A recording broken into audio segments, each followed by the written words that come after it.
Hi, and welcome back to Good Distinctions. I'm your host, Will Wright, and Good Distinctions are the spice of life. Today, I'm joined by Samantha Stephenson. Samantha, welcome. Hi, thank you for having me. It's wonderful to have you. Samantha, first, just a little bit for the audience. Who are you, and what do you do? I'm Samantha Stephenson. I'm a Catholic convert, homeschooling mom of 4 kids. I'm an author and a speaker, podcast host. I think those are most of my hats that I'm wearing currently. So I'm happy to be here to talk with you. It's nice to get to have some grown-up conversation. Absolutely. So you run a Substack publication called Brave New Us that also has a podcast, Brave New Us, and people can find that by going to faithandbioethics.com. Yep. So faith and bioethics, we're talking about reason and faith, moral issues, all these sorts of things. So I'll start sort of biographical. What got you into bioethics? Why bioethics? Yeah, well, so I became interested in bioethics, well, earlier than I knew. I was always into like dystopian fiction and stuff growing up as a child, but I definitely didn't hear the word bioethics until I was an undergrad. And after I became Catholic, I started taking all of these different philosophy classes as an undergrad to try to understand. I switched my major to theology so I can understand my faith more, and then also one of the best Catholic professors at my university was a philosophy professor. So I started taking all of his ethics classes. And my last semester, he had a class called Contemporary Bioethics. And so we would read all of these essays and about things that philosophers were debating and academics. And I was like, really? Are people actually talking about these things? And then some of them were not so crazy. So the crazier end of the spectrum would be this one of these articles we read, for example, is on post-birth abortion, which is just the permissibility of infanticide. Yeah, we should allow infanticide. We should allow post-birth abortion up to age 2. So that was one of the more sort of shocking essays. And then other stuff that I just hadn't thought about that was a little bit more mundane, like organ donation. Well, of course, like I thought, what are we going to listen to or read about in terms of organ donation? I mean, what's wrong with that? Well, there's a lot of things that you have to think about when you're going to cut open somebody's body and take their vital organs. For example, how do you determine death? Because if you determine that somebody is dead when their heart stops beating, there go all your heart transplants. How do you, if you determine it by neurological criteria, by brain death, which parts of the brain and how dead is really dead? You know, it's kind of like the Princess Bride. He's only mostly dead. So questions like that I just found really fascinating. And so then when I went back to my master's when I was teaching high school, I took all of the cross-listed courses in bioethics I could, and I loved it so much so that I actually ended up going back and doing a second master's degree in bioethics. So that's kind of how that happened. Yeah, there's a lot of different things that touch on bioethics. I mean, a lot of people when they think of bioethics, they think of beginning of life things like everything related to abortion, or even like you said, like this sort of push to even say that infanticide is okay. Which, I mean, we can get into like the fact that those really aren't very different at all. It's just, size, development, location, all that. So, and other people might think, okay, well, let's look at the end of life, things like euthanasia, so-called death with dignity. I mean, this is becoming an increasingly pressing issue, especially in even north of the border in Canada. A large segment of the government is pushing the MAID program. So it's much to the discredit of my homeland. I was born in Canada, so it makes me sad to see. I moved to North Carolina when I was 2, but a lot of my family still lives in Canada, and to see sort of this moral degradation is just, it's really awful. But anyway, a lot of people see the beginning of life issues, they see the end of life issues, but there's a lot of things in between. And I know that's something from looking at your content on the podcast, as well as Brave New Us on faithandbioethics.com. You spend a lot of time in that middle zone. So I know you're working on a writing project right now, and it's got a working title, so we might change, but like, what is the working title? Sure, yeah. So the working title currently is Resisting Dystopia: How We Are Unleashing Hell on Earth and How to Fight Back. So very calm, very serene, very peaceful sort of look at the world. So dystopia, I'm actually not even sure what the etymology is. I know that topia means city or place, right? And then what does that prefix dys mean? Yeah, so when we think about dystopia, I think the etymology is going back to utopia. So Thomas More wrote utopia, meaning no place. So it's this idealized society. So that's like a utopia is a perfect place. Well, a dystopia would be the opposite of a perfect place. So if you think about dystopian societies, they're usually not places that you would want to be. The opposite. There's no nature. It's all dark and gloomy, and there are these various things that these dystopias have in common, like nobody reads anymore. I think that's because most of them were written by authors. So nobody reads. The people. There's all these ways in which people are becoming less human, and becoming less human makes that society a place where people who are fully human can't thrive, don't want to live, and those kinds of dystopian societies help us to imagine or to recoil from certain practices. Okay, well, where is this particular practice leading us? What will become of us on a large scale of a human society if we pursue these different various ends? And so that kind of emerging research and technology is what I like to spend my time in. And one of the reasons I like to look at these things, so we can talk about what some of them are, but even just reproductive technologies, IVF, some of they're now becoming much more commonplace. When we look at those, we get to look at some of the questions that are, I think, the most fundamental, most important questions about our lives. Who are we? Where do we come from? What's the meaning of life? Those questions come up in a fresh, new context. So to be able to talk, they give you kind of an in to talk about those things with people where they might otherwise be pretty closed off to hearing what the church has to say about those things. And so that's a door to where we can actually evangelize about the good news, because it does, it sounds pretty bleak. It sounds depressing. But the point is that the good news is that we don't have to pursue these things. We don't have to live this way. We can actually flourish and live our lives in love. And so it's just another way of pursuing those questions and evangelizing the gospel in kind of a different way for people who might otherwise not be open to hearing it. Well, and it's very clear that dystopian genre, that kind of subgenre, is very popular. I mean, there's a lot of people that watch dystopian movies or read dystopian books. I mean, some of the franchises in the last decade that have been the most popular would be classified as dystopian. I mean, why is that? I mean, what do you think's going on there? I mean, I know based on what you said, it's to find another way at the good and the true and the beautiful. I don't want to be cynical and I don't want to be pessimistic and say that people just like sitting in the dark, but like what do you think is motivating people to be drawn to these sorts of things?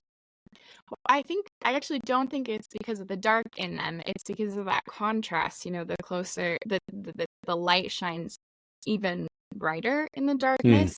And I think it's because everybody feels that hunger that we all have in common, which is this search for meaning. And when you look at these different worlds, like if you look at the Hunger Games or the Divergent series, I think those might be some of the ones you're referencing. Or bring some other ones up if you want. But those in those societies, like, well, what is the purpose of our lives? And if you just sit a bunch of, and then these are young adult series, if you sit around with teenagers, like, and you say, okay, guys, what's the meaning and purpose of human life? That's not going to open like that question will clam people up. But if you say, here's an example in fiction, let's imagine this, and we can talk about these characters, and that opens up a window to be able to talk about what we think the meaning and purpose of human life is, without having to make it this really overwhelming philosophical question. So we can put these characters on it and the situation and imagine, a brighter, better way of living through these fictional characters. That reminds me of the way I started my U.S. history class last year. Very first class, I say to the students, are all religions equal and equally good? And then I have them discuss. They don't talk. I didn't expect them to talk. Kind of like you said, you ask them these big questions, and they're like, I have no idea. But then I spent the next 40 minutes doing a lecture on Aztec culture and human sacrifice. And then we come back to the question, and I say, are all religions equal and equally good? And they immediately say, obviously not. That's interesting. Talk more about that. And then they had this great conversation. So I think you're dead right on that. I think when we put it in different contexts, like you say, the light does shine in the darkness, all the brighter. I do want to talk about IVF though. Sure. So a lot of people don't know what's involved in that. And I think there's a lot of folks who say, well, it's just another way for people to have children who are struggling with fertility issues. And so to be against it, sort of from a standpoint of not knowing anything about it, the church just sort of comes off, at least in perception, as being restrictive and mean, which of course is completely untrue. And but I'd like to go into what exactly is involved in that process, and why is the church opposed to it? Why is it against human dignity? Right. Yeah. Well, and that you just said it right there. The church is coming at this from a perspective not of how can we satisfy these very beautiful and good desires for these families to have children. Obviously, that's wonderful, and the pain of infertility is really difficult. That's not a cross that we can minimize.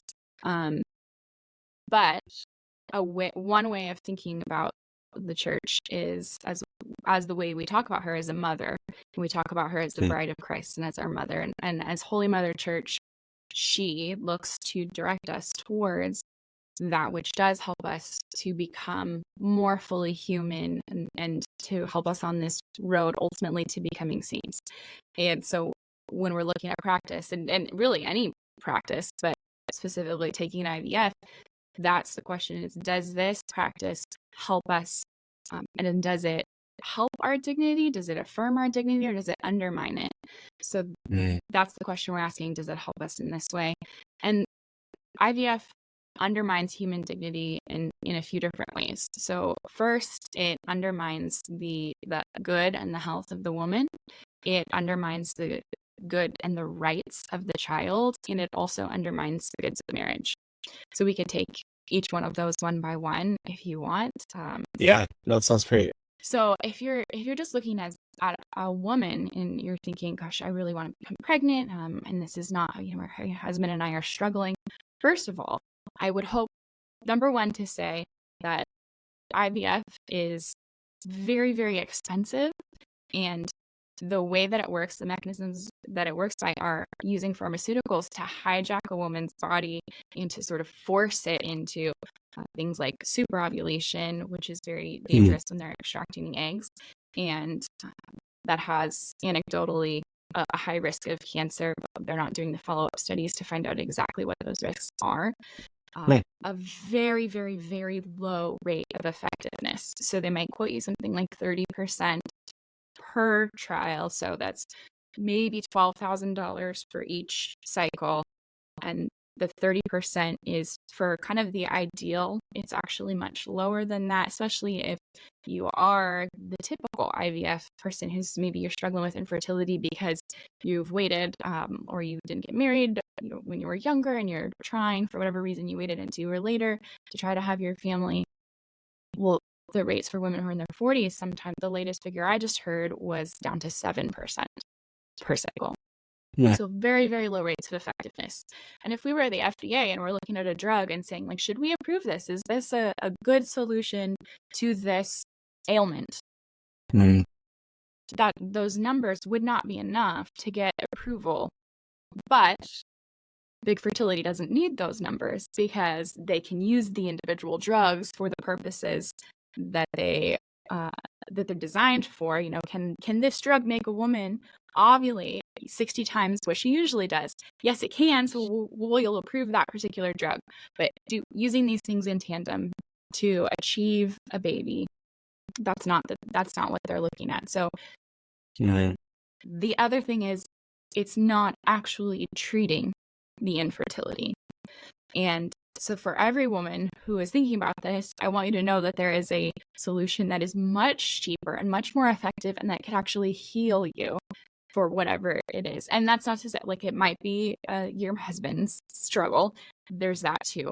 But a lot of times, and in fact, 80% of cases, we have NaPro technology, natural reproductive technology, that could actually be used to heal the underlying causes of infertility. So whatever it is that is making it difficult for you to conceive, can actually fix what's going on.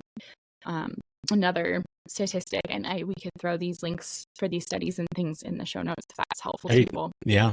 But another one I heard read recently is that 20% of couples who go through IVF will go on to conceive naturally afterwards. So that could be causal, could be not, but it's just something to be aware of. So when you're looking at, does this support the dignity of the woman? No, it doesn't support her health. It doesn't support her full flourishing or her. I mean, it's really this great way for an industry that wants to profit off of somebody's distress and somebody's really painful struggle. Well, we can commoditize that. We can make money off of that because we can promise, and so the rates of effectiveness have gone up over time because the industry has been able to prey on women's deep pain over not being able to conceive and bear children. So that's the woman. We can go on to the other, but if you want to, I just want to make one comment before we do that. I love NaPro Technology, and just all of that whole field of research is fascinating to me. Because I remember there's many people in my life when I was in high school and college who would be prescribed birth control pill because of irregular or heavy periods, with no sort of even trying to find any underlying issues. And that always bothered the heck out of me. I was one of those, yeah. Well, and it's like, okay, so you're putting a Band-Aid on a bullet hole. Like, why don't you figure out what's wrong, or even try to figure out what's wrong? Because this is just kicking the can down the road at best, or at worst, it's actually causing serious problems later. I mean, the incidence of ovarian cancer and breast cancer linked to birth control pill is not negligible. It's actually worse than a Band-Aid in a bullet hole. It's more like a bullet in a bullet hole. I ended up with life-threatening blood clots from birth control, the hormones that are in hormonal birth control. So the FDA is not listening, not willing to investigate the things that are actually documented. Naturalwomanhood.com. They have so much information there if people are interested. And it's not a Catholic website, although there are lots of Catholics who work there, but they're just totally dedicated to bringing the harmful effects of birth control to light and helping people, women, to make better choices that are, healthy for their bodies. So if they have a number of FDA petitions that they've filed, you can go and add your name, your signature to those petitions, but just to ask the FDA to be honest with patients in the public about what actually could come about after some of these medications.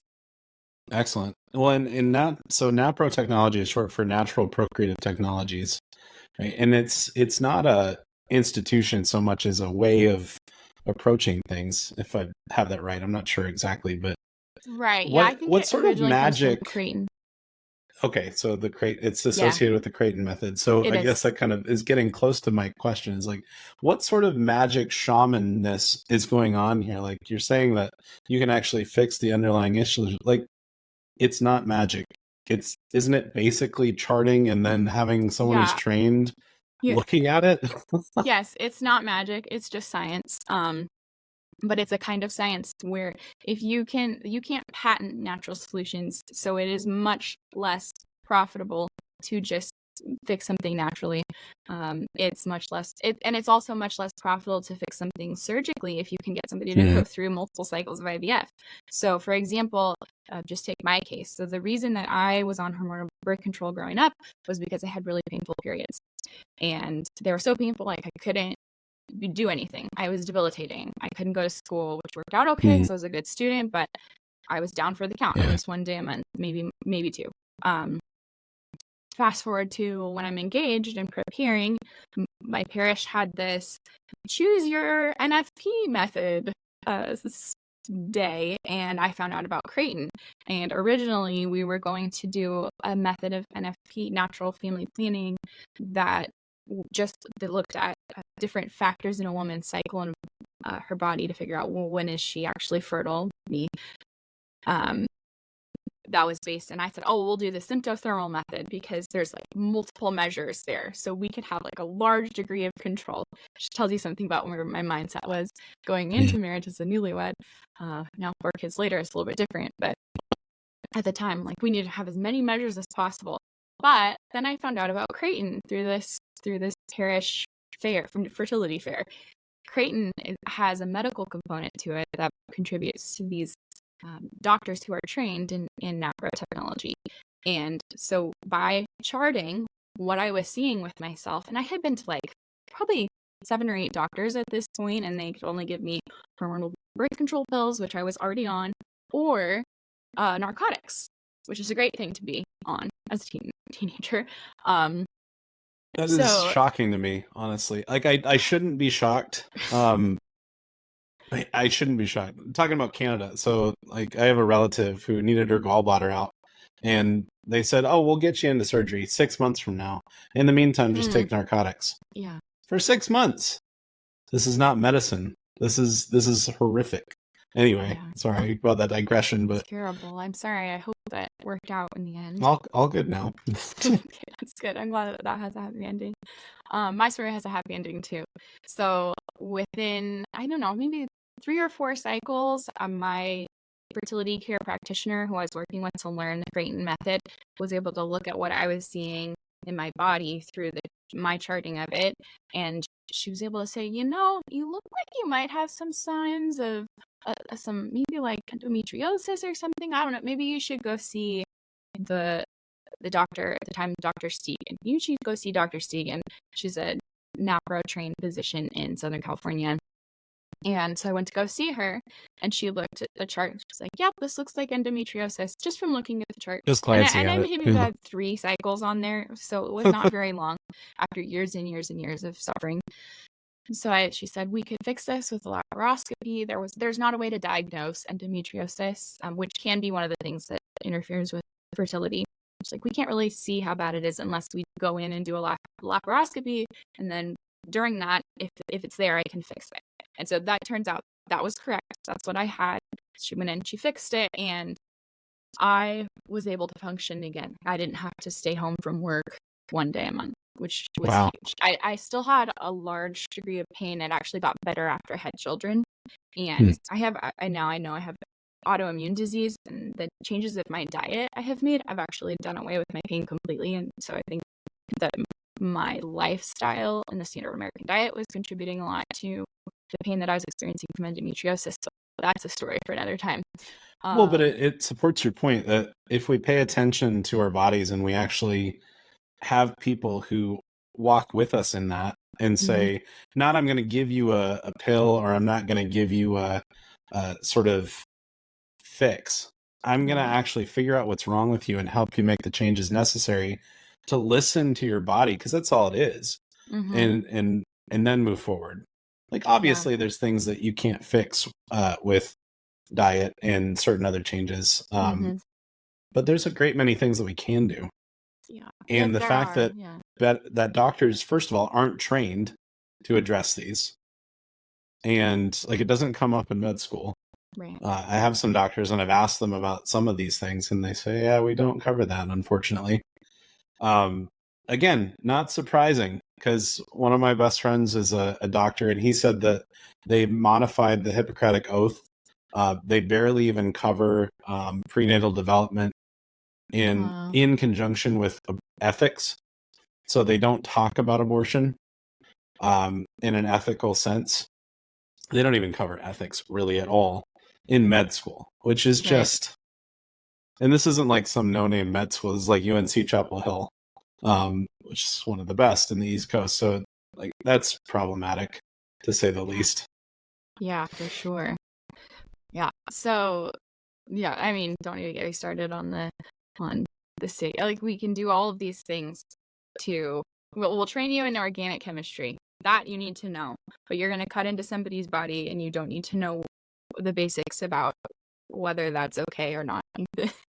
You know, the ethics basics of how do we treat people.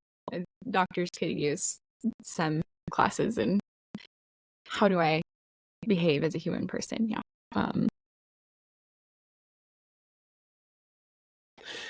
So NaPro Technology, really helpful. And like you said, they do there are certified NaPro Technology providers that people can find.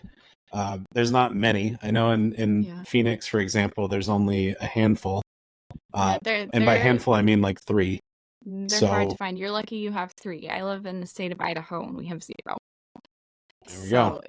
Yeah, we have a Catholic hospital, but the doctors there don't know what it is. So that can be difficult. I have a great episode with Dr. Monique Ribeiro. It was before I started doing YouTube, so it's audio only, but she does a great job of talking about her experience of becoming a pro-life OBGYN, and she would have thought that she was a pro-life OBGYN all along, but she gave up prescribing contraceptives, and so then she was out of a job, basically. She until she was able to learn this NaPro technology, and then the doctors who wouldn't work with her because she stopped writing contraceptives, they started coming and referring patients to her because she could actually fix their gynecological issues without just saying, here, take the pill. It's the one thing that we can give you that will mask all your symptoms, but not actually heal the underlying causes. So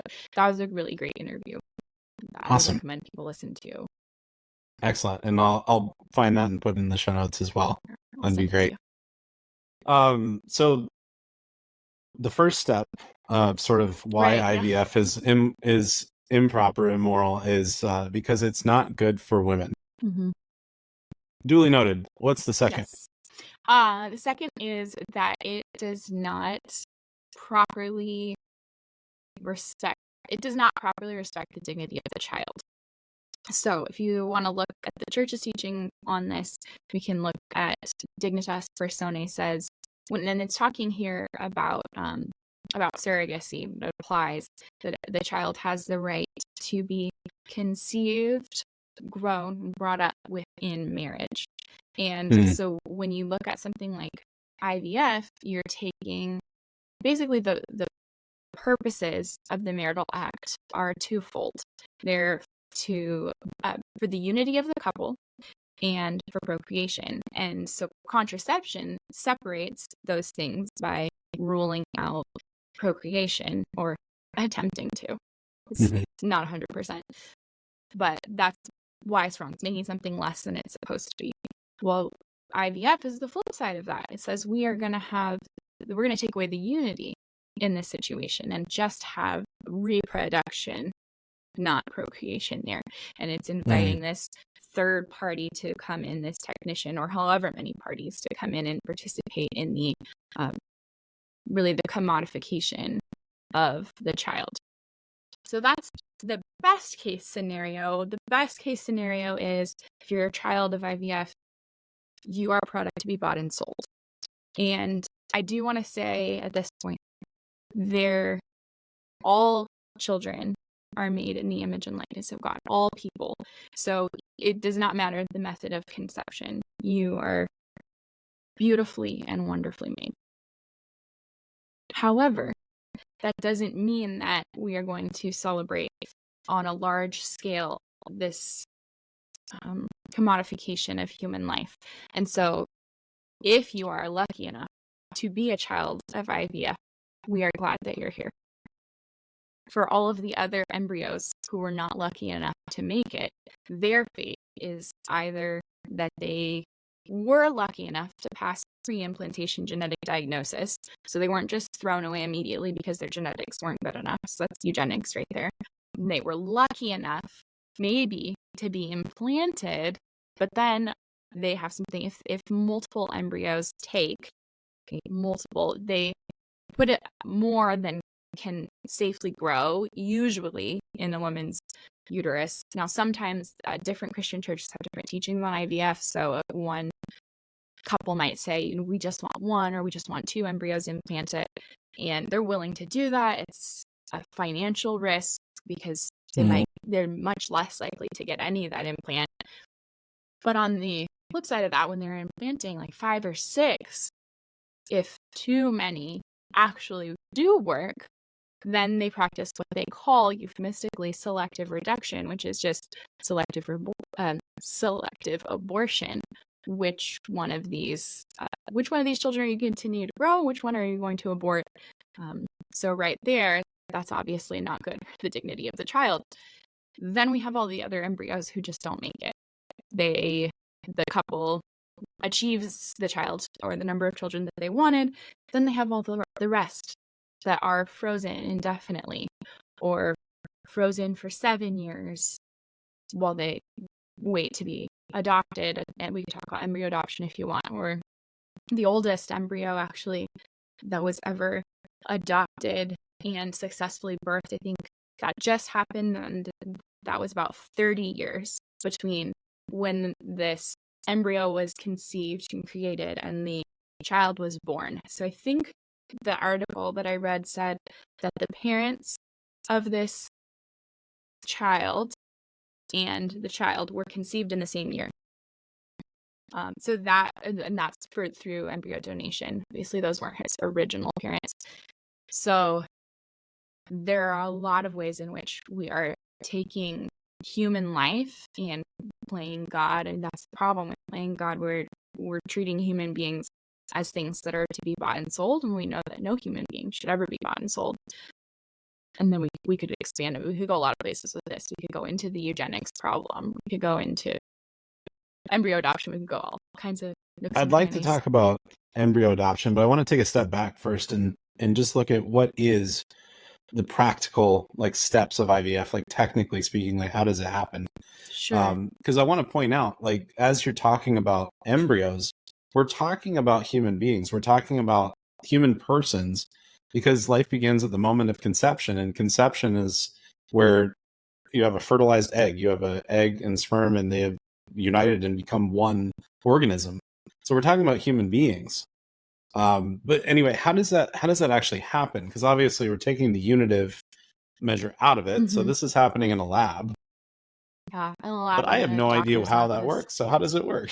Yeah. So the woman in this could be the wife, or it could be an egg donor. So we could talk about those different instances. So, but you need a woman for reproduction, and you need a man. You need the woman's eggs. So the woman's given drugs that cause her ovaries to hyperstimulate. So normally in a cycle, a woman releases 1, maybe 2 eggs. That's how we get twins. And so these drugs cause her to have lots of eggs released all at once, so they can all be harvested out of her body, extracted, and so we take the eggs. It's got the woman's component. The man's job is this happens at the doctor's office. Usually, he's given pornographic materials to stimulate himself, and he masturbates. They take the semen, and that's the male component. And this could be from the husband. It could be from a donor. And so even right there on one of the my favorite lines that I've read about that is like, even the male act of IVF is distinctly anti-woman. Like, everything about this is anti-woman. So that's those two biological components are harvested from the man, from a woman, and united in the laboratory. And then those embryos are frozen, preserved cryogenically until such time as they're ready to be used, which may be never. So the embryos eventually, like, they might be used, they might be discarded because they're tested for their genetic value. So if they don't meet the best of the best, those are just discarded immediately, and they might be frozen indefinitely. So we still don't know. There's always like a million frozen embryos in this country, and we don't know what will become of them. Will they all be donated to science? Will they all just be left to thaw? Will they travel down through the family like these strange heirlooms through this weird chain of custody? I mean, all of those things have happened and are happening, but for a million, that's a lot. And we're just creating more. So that's awful. I mean, we haven't even gotten to the rest of it, but like at the very beginning, that's horrific. Right. That really sounds like is. something out of a dystopian science fiction movie. But this It is happening, I mean, and it's real life.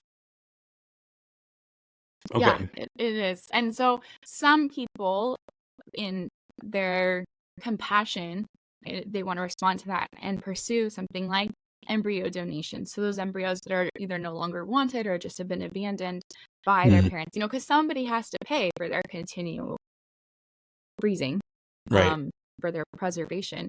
So there are some people who say, well, the best thing to do would be then to take those embryos and to give them to families that want embryos and to adopt at that early age. And the argument there is like, well, I can obtain this child as early on as possible in their development, and then that child will not have, say, we can control the prenatal environment. We don't have to worry about what was going on with the mother's body at that time. We can give her the best foods, the best vitamins, no cigarette smoke, no drugs, whatever it is, which is very different from traditional adoption, which is where this child exists, and adoption exists to give a child a home.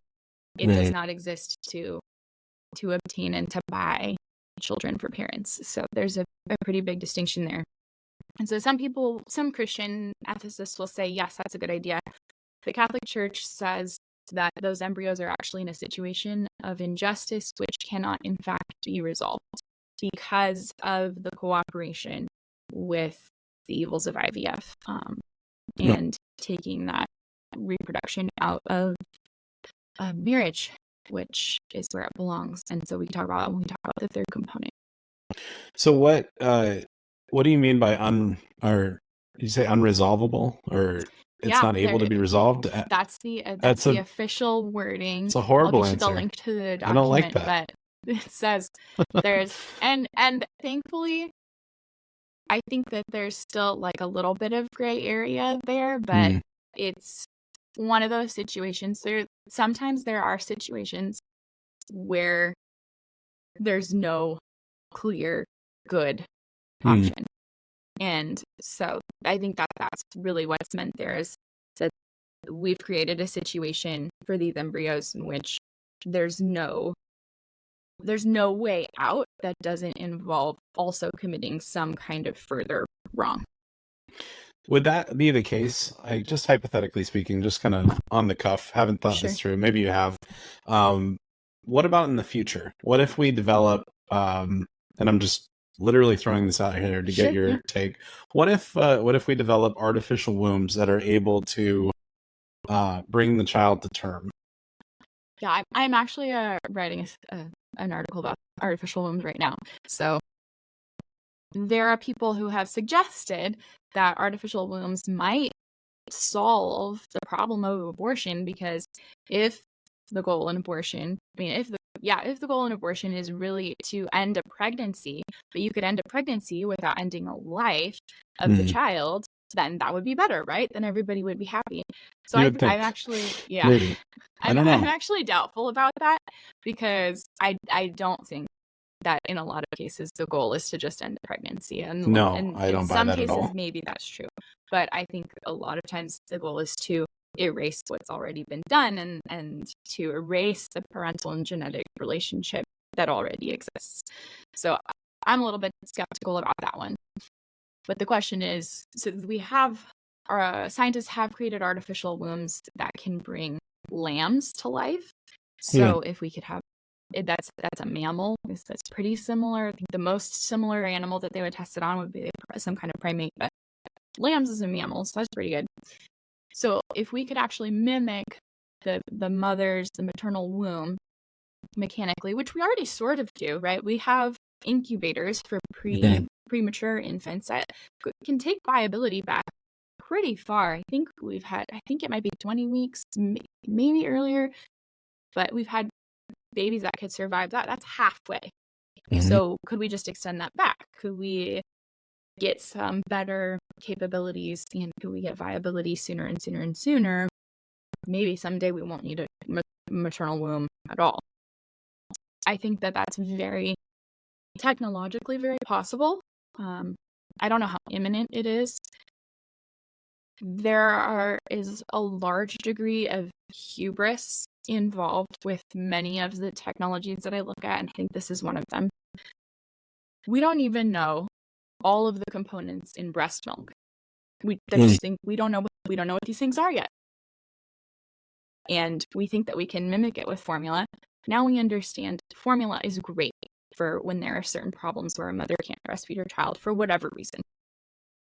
But it is not an equivalent substitute for the nutritional value in breast milk. And we could have a whole episode just about that. But the fact that we think that we could design some kind of machine that could replicate the maternal touch throughout, just that throughout pregnancy, I think it's incredibly prideful, and I think it would be a Titanic level mistake to try to do that. If you're trying to rescue an infant or a prematurely born infant, that's one thing. The mother's body is not there, and you're trying to save a life.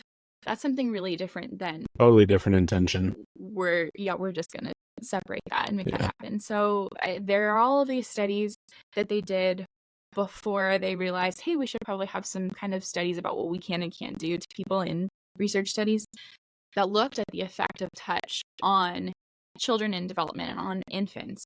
Infants die without touch. They can be given everything else that they need if they're not picked up and held.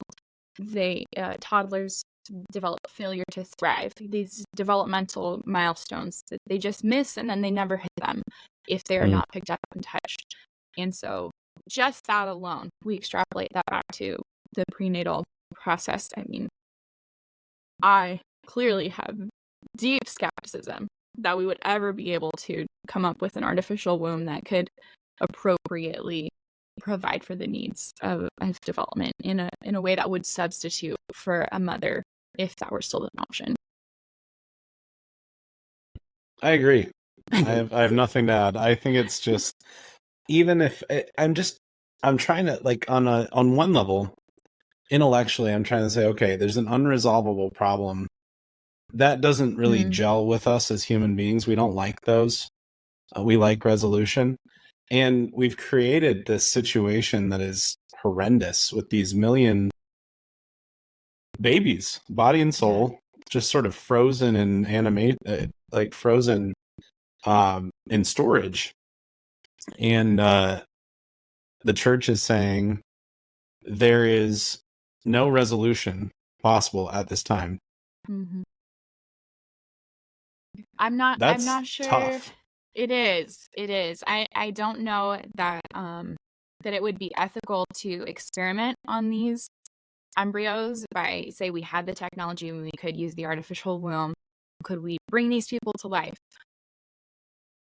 I don't know that's ethical to make them subjects of an experiment like that, and not knowing what kind of pathology we might be and trauma we might be subjecting them to. I just don't think we could justify that. And so I think that the closest, so this is not the church here, this is me, but the closest thing I have heard of a respectful way, like say, let's take this to a personal level, say that it's you didn't realize what was going on with IVF, you didn't understand the full ramification of, well, now I have 30 children that are in stasis. What do I do? How do I deal with this? Obviously, you can't bear 30 children into the world. Maybe you can't even afford to continue to care for them, or to the continued freezing indefinitely. There is an organization, and I found out about this actually from another interview I did with a woman. She's a Catholic doctor who has 3 kids from IVF. And so she kind of shares her journey and what she went through. And also I'll have to look up and send to you the name of the organization, but there's an organization that is dedicated to giving these embryos a proper burial.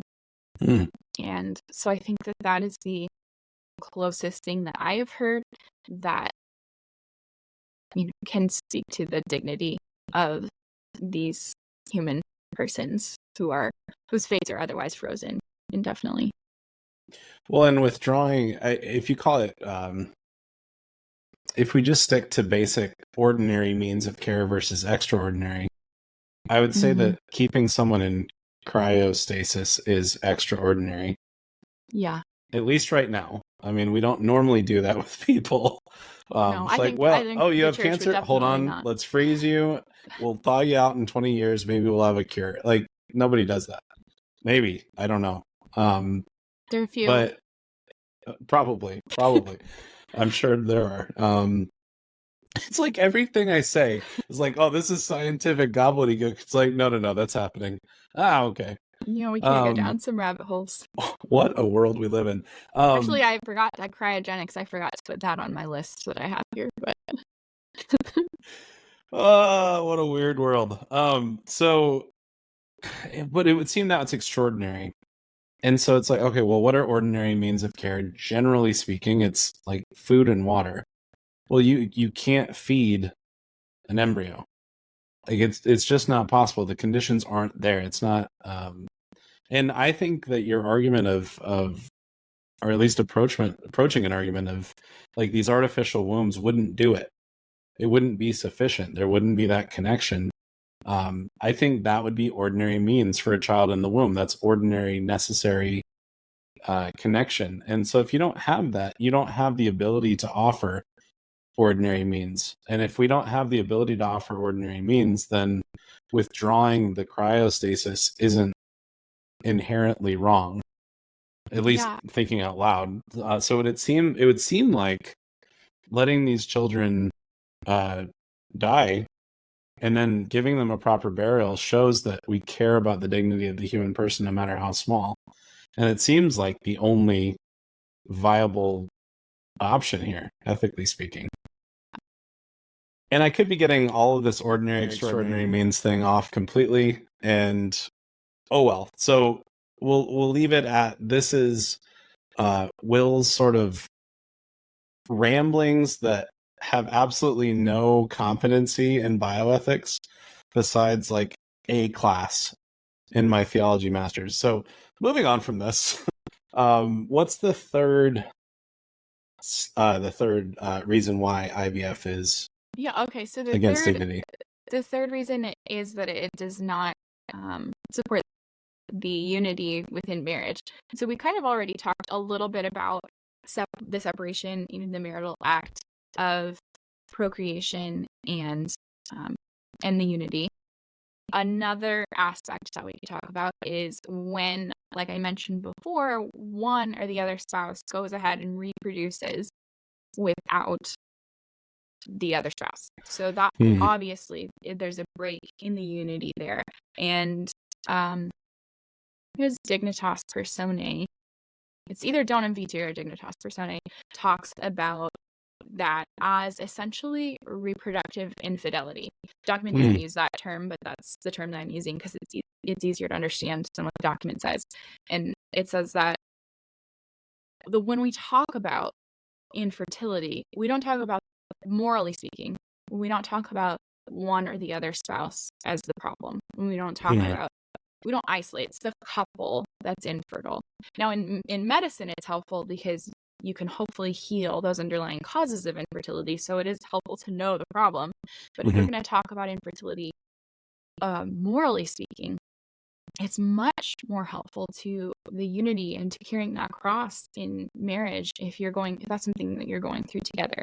And if you choose to adopt in response because you desire to give a child a family and you guys want to live out your call to nurture your family together, adoption, you go through those trials in equal measure together, because it is a difficult way to build your family. It's a beautiful way to build your family, but it always starts with some kind of trauma or loss, because there's a reason a child needs a family.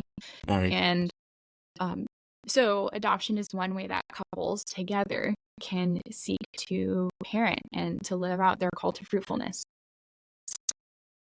When one parent or one spouse leaves the other behind, so to speak, in reproducing, that causes a pain that is unique and difficult, and it's sort of hard for us to wrap our heads around it, because for the majority of human history, when anybody would reproduce with somebody who wasn't their spouse, there was sexual infidelity involved, and that Mhm. is easy for us to understand on an emotional level. We can empathize with cheating is wrong, cheating hurts, cheating is wrong. When there's no sort of sexual embrace, then it's hard to understand that pain, but we can understand it from people who are starting to articulate that it does leave anguish in their lives. Gabrielle Union talked about this. She said watching her husband have a baby so easily with somebody else when she was not able to was Right. like her soul felt like fine dust scattered in the wind. So it's hard because people who they're getting what they want, so they feel like, I asked for this, I consented, I signed up for this. So it's hard to even feel justified in articulating if you're going through that. When we look Mhm. at divorce rates, they are higher for people who have gone through IVF, and so that's Mhm. something to look at. Not that it proves anything, even just that stress. It's a really stressful process. Just the stress of going through that, I think, could contribute. So we can't really make any causal claims there, but it does, I think, bear further consideration, to say, what is it that we're doing to our marriages when we're choosing to leave the other person behind and pursue this option, and how important is that biology really in this goal that we want to pursue. Yes, our family, if we adopt, our family is going to look differently, we're going to face different challenges, but anytime you become a parent, you're going to face challenges that you didn't expect. And so I think the idea that we can control things to the degree that we think we can by choosing the genetics of our children, choosing even just the donor or things like that, I'm skeptical that those choices really give us the control that we think that we Mhm. do. Well, it makes sense that there would be a link, not necessarily a causation, but at least a high correlation between things like IVF, and I'm sure there's a whole other host of things that are correlated with divorce. Um, because anytime you have something that's high stress, high anxiety, and you don't necessarily do the work to come together, to be with one another through it, it's going to lead to far greater problems as time goes on. It's going to general attrition, or at least moving apart. So I know that the opposite is true as well. You can go through something very, very stressful, but if you draw close to one another in marriage, it strengthens you. You come out of it together, you even more together than before. I know that was the experience that my wife and I had. We lost two babies to miscarriage, and through both experiences, I mean, it was the hardest thing we've been through, but there was a sense that we were in it together. We never felt isolated. At least I didn't feel isolated. I don't think my wife did either, to the point where we didn't think the other was not going through the same thing. We were both sharing in that grief together, and it brought us closer together. By no means perfect. We still work on our marriage and communication. And it's a constant coming back together. But I could see something like IVF where you struggle for so long with fertility, which is a hard thing to deal with. I mean, my wife and I were ready to have a baby immediately after we got married, and it ended up taking us 18 months to get pregnant. And that was a long 18 months, and that's not long compared to a lot of people I know. Yeah. Nonetheless, a year and a half when you're ready to go and it's not working, that's a long 18 months. Yeah. And so to have something like IVF come along and say, well, look, just pay, X amount of dollars, $12,000 a month or so. And then you'll have a kid. Look, exactly what you wanted.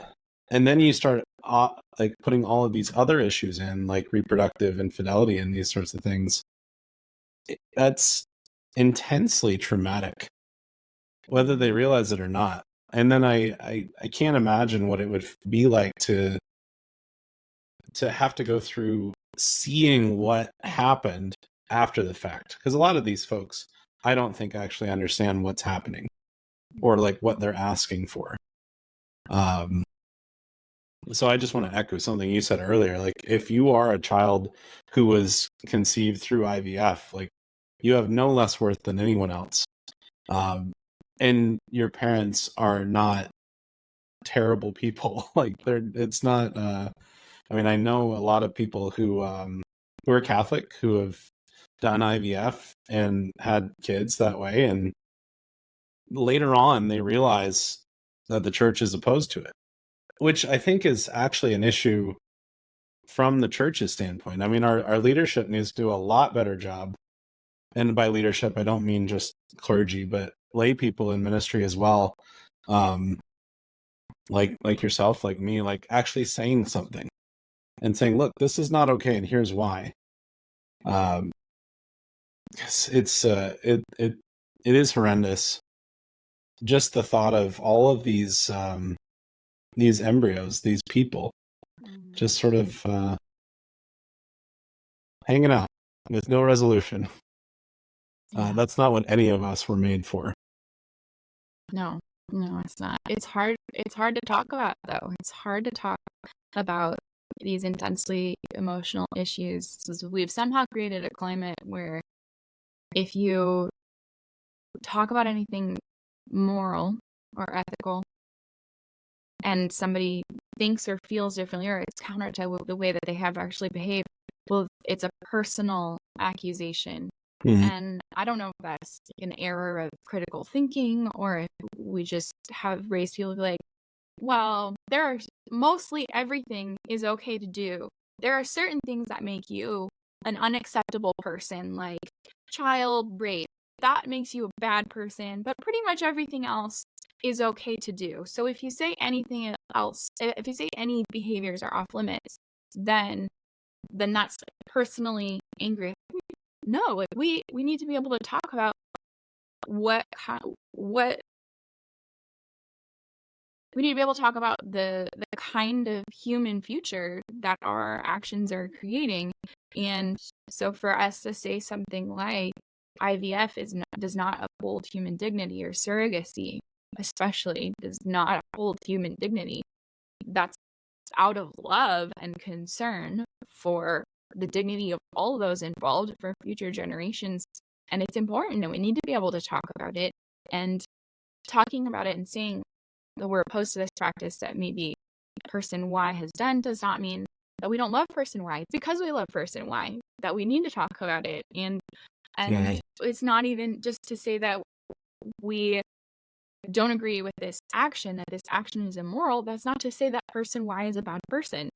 We all do things that are immoral all day long. And I don't think that that's how, when you're a person who's faithfully trying to grow in virtue and going to confession often, you can see how sinful you are. I think that's actually a gift. But for the rest of the world, it doesn't take that time to think about, how could I have been a better person? No, just like we're all mostly okay and we don't need to talk about it. That doesn't help. So I think part of it is with our church, and part of it's just the culture that we've created. Being morally and reflective is easier. Yeah. Well, self-knowledge and self-possession are tough. I mean, they take virtue, they take time, they take reflection. Nobody likes thinking about themselves, really.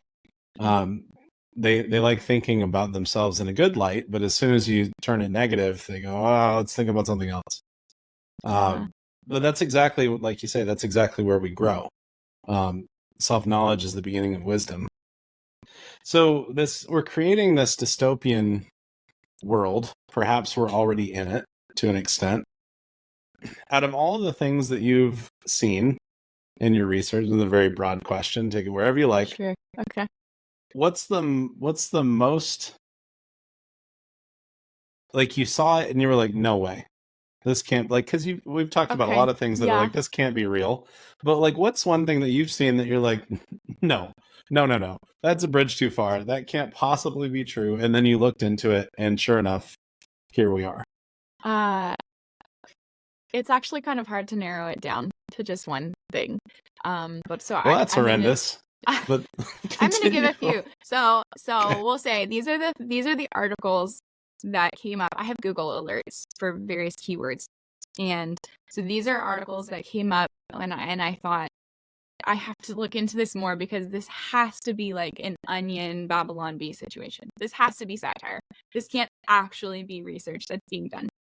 So I'll just I have a list, so I'll just read a couple of them, and then you can go where you will. So creating mini brains from stem cells that developed eyes. 3D printing organs. That's a less crazy one. Okay, gametogenesis is creating eggs and or sperm. They've done this in mice, and you can actually take the stem cells, the adult stem cells of the mouse. At this point, if you're a researcher, take a female mouse stem cells, create female mouse, create sperm, and so you could actually have two female mice reproduce with each other, and you can do the opposite way as well. Chimeras, so they've been actually splicing human DNA into mice, or creating glowing rabbits with some of the DNA that glows in some of those deep sea fish that glow, that are luminescent. That one's kind of like a funny hat trick. Maybe that's fun. Words, but, that's fun. Genetic editing. Okay, so rare good news. With genetic editing, they actually were able to cure a 13-year-old's incurable end-stage cancer, leukemia, with genetic editing. So that's fabulous. That's fantastic. That kind of experimentation, like last ditch resort, that's totally listed. Great news. So what is that? Like, what is gene editing? Like, is there only one way of doing it, like with CRISPR, or are there other there's actually mechanisms? They've come up with more besides CRISPR. First one is CRISPR. It's basically a technology by which you can, the way it's described to me, and I wouldn't say that I fully understand all the science of it. The way it's described to me, it's like being able to go into the Word document that is your genetic structure and pinpoint, the letter C on page 3 and take that out and replace it with the letter, like just like it sounds, editing, replace it with the gene that you want to see. So that's good. There are some uses for genetic editing that are not as good, or there are ways of doing it that are more or less ethical. So editing what is called germline DNA. So that's the DNA that will actually be carried on if those people reproduce in the future. So that is editing not just that individual organism, but every future generation. So that's much less ethical, because then you have all these generations of people who are essentially unconsenting subjects in a research experiment. Synthetic embryos. That's a good one. So they take sort of the stem cells and coax them into becoming the cells that come together to form a blastocyst and create, they sometimes call it, I forget the other terms. Most often they're calling it a synthetic embryo. If I see the other study. I'll send you that one. They actually have impregnated monkeys, primates, with synthetic embryos, and so they theoretically could do that with human beings, but they I don't think they will, because they don't want to admit that synthetic is just a word game that they're playing. Because if it looks like an embryo and grows like an embryo and has the DNA of a human embryo, well, it takes all the wind out of the sails of the abortion argument. Yeah. I mean, it's hard sometimes to even to go through the research and think about it, because these are new things that did never exist before, and the scientists who are doing it, I think just because they want to see if they can, are not asking whether they should, and then they get to come up with the name that they call it. So it's been a couple of years, I think, since the synthetic embryo came, at least since that terminology started to be used. And now, only just now, are people starting to say, well, maybe we shouldn't call it a synthetic embryo, because that's not actually, it's not synthetic. It's just, it was, an embryo that was created not through the normal sexual manner of sexual reproduction. So maybe we should call it something else. So what should we call it? And it doesn't matter what we call it. It's still a human embryo. A lot of crazy stuff. I'm not taking this out. I'm not going to edit this out, because I'm not very, I can't even speak. It's not very often that I'm actually speechless or without words, but I'm kind of at that point. I don't even know what to say to this. I've heard some of these things, and I literally pass them off as, no, that's Looney Tunes. Maybe it's something like National Enquirer, this can't be actually real, or this is things that people want to do, like you say, to see, okay, can we do this? Because there's nothing wrong with asking the question, could we do this? But as soon as you start putting it into practice, then you're doing something totally different. It's not a hypothetical. It's suddenly a real world scenario. Yeah. And the fact that it seems like some of these are actually, in their mind, succeeding, they're actually getting the result they're looking for. It's definitely kind of crazy. A couple of years ago, I will ask this question. A few years ago, I know human cloning was a big question, right? With after Dolly the sheep was created and seemed to actually, it worked. We made a sheep. The sheep didn't live as long as a normal sheep, and there was some other issues. But people immediately started talking about cloning and the application to human beings. And I know the church is very clearly saying no human cloning. In fact, it's one of the things that I have a little bit of not an issue with, but it seems very uncritical. In a lot of theological circles, you'll hear people talk about the Catholic non-negotiables, and Pope Benedict XVI had a nice list. There's another list that's normally sort of passed around, and two of the things that are on there are a ban on embryonic stem cell research, which is very clear why. I mean, you can't get those stem cells without doing harm to the child. It's usually through the process of abortion that they actually get the stem cells. But another one that's always listed is human cloning, as if this is off the table. It's non-negotiable. We can't talk about it. How close are we to actually having this be an actual issue that people will need to start talking about in public? Because obviously these scientists don't care what the Catholic Church says. But that doesn't mean we shouldn't speak on it. Yeah. So where's the line? I guess that's sure. So first, just for to speak about the embryonic stem cell research, I think it's true from a Catholic standpoint, from a pro-life standpoint, but it's also just true from a scientific standpoint at this point, because people have done it, that embryonic stem cell research has yet to yield effective treatments. It's actually the adult stem cells that are have actually yielded lots of exciting treatments.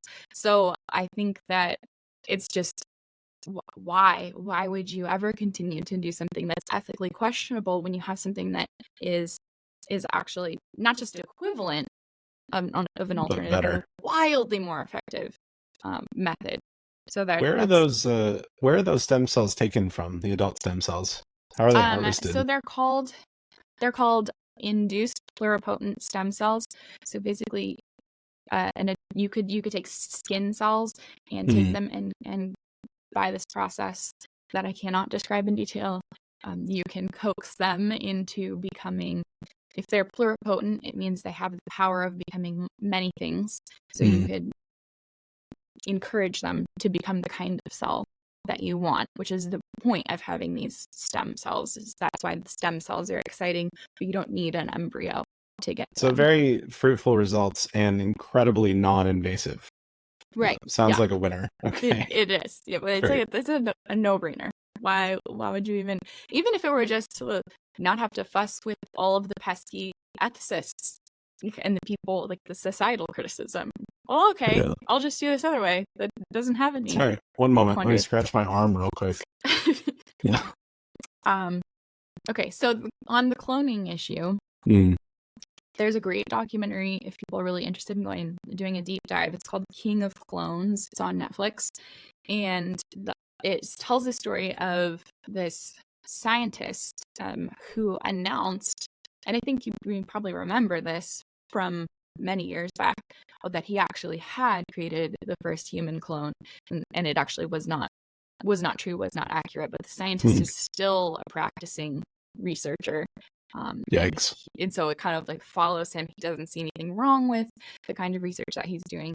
But certainly animal cloning is, old news. And you can see in this documentary if you want. They've cloned hundreds of animals. I think the lab that they visited is in Dubai or some equivalent area. And so that doesn't seem to be as much of an issue. You can see all these cloned camels, cloned monkeys, this and that. And they were very excited about the monkey clones because if you can clone a primate, that's the closest thing to cloning a human being. So if we want to talk about why would human cloning be off the table? What would be wrong with that? So if we're looking at even just the dignity of that cloned individual, what kind of family does that person have? What kind of relationship? Who's responsible for that person? Who's that person responsible to? Who is that person in relationship with? The person that they're a copy of. One reason that people want to have clones is because you could then have a bioidentical organ donor. So somebody who has a child who has, severe need of a kidney might say, well, we were going to have another child anyway. So what's the problem with cloning the child that we already have and just taking that child's kidney? And of course, there's a big problem with creating somebody just awful as like this source of an organ for another person. So there are all kinds of way dystopian situations that you can imagine. What could you use a room full of clones for? You could give them the nicest facility. They could have these like game rooms, and they could have the best education and hang out on this clone island. And you can imagine all kinds of things. But how does that speak to the dignity of those people? A clone would be even more vulnerable than any human being who's born of parents, because they would have no relationships aside from the person that they're a copy of. And there's not a blueprint for what are your ethical responsibilities to your clone. So lots of questions hanging in the air about clones. Yeah, well, it seems like the answer is very similar to like the child who is in an artificial womb. Like there's no community, there's no human connection. We were made for community, to be in a family. And so I think a lot of these issues do come down to marriage and family and just preserving that the individual is not merely an individual, but is part of something bigger. First, a family, and then a community, and then broader society. So a lot of great things. I hope that we're not actually headed for dystopia. I hope that we can turn the ship around. It's going to take a lot of effort, a lot of work, but I'm very grateful for the work that you're doing with Brave New Us.